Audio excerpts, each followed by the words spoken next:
Kama na kumbukumbu nzuri, utakumbuka kuna video ambayo nilitoa nikielezea namna gani Marekani wamekuwa wakikusanya intelijensia kuhusiana na hii vita ya Ukraine na Urusi.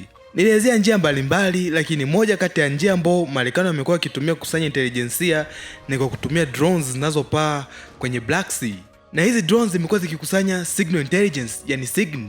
Na baadaye hii intelligence wanapewa Ukraine kuhusiana labda sehemu ambapo silaha za Urusi zipo, pamoja na jinsi gani vikosi vya Urusi vinavyosogea. Sasa kitu ambacho nilikuwa najiuliza ni kwa nini Urusi hawajatoa majibu yoyote kama kutungua moja ya drones ambazo zinafanya hii intelijensia kwenye Black Sea.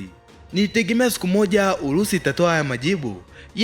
Hivi karibuni Urusi imetoa majibu yake, na nikuambie tu sio kama nilivyotegemea. Hii ni video ya jeti ya Urusi ikipaa mbele ya hii drone ya MQ-9 Reaper, na inaonekana hapa inamwaga mafuta mengi sana. Hii ni Su-27 na Urusi inaonekana ilizituma mbili kwa ajili ya kuisumbua hii drone ya Marekani, na hapa inaonekana inamwaga mafuta mengi kweli sana, lakini baadaye video yake inakatika ghafla. Lakini video ikirudi inaonyesha propela ya hii drone ikiwa imepinda. Marekani wanasema kwamba jeti moja ya Su-27 ilijaribu kupaa chini ya hii drone na kwa bahati mbaya kugonga propela ya hii drone, na hii drone sasa imeanguka kwenye Black Sea, na operator wake wanasema wamefanikiwa kufuta software za muhimu za hii drone. Hii ni kuhakikisha kuwa hata Warusi wakiichukua hii drone na kwenda kuifanyia utafiti wasipate kitu cha muhimu sana. Na hii inaonyesha Urusi hawakuwa na mpango labda wa kuidondosha hii drone.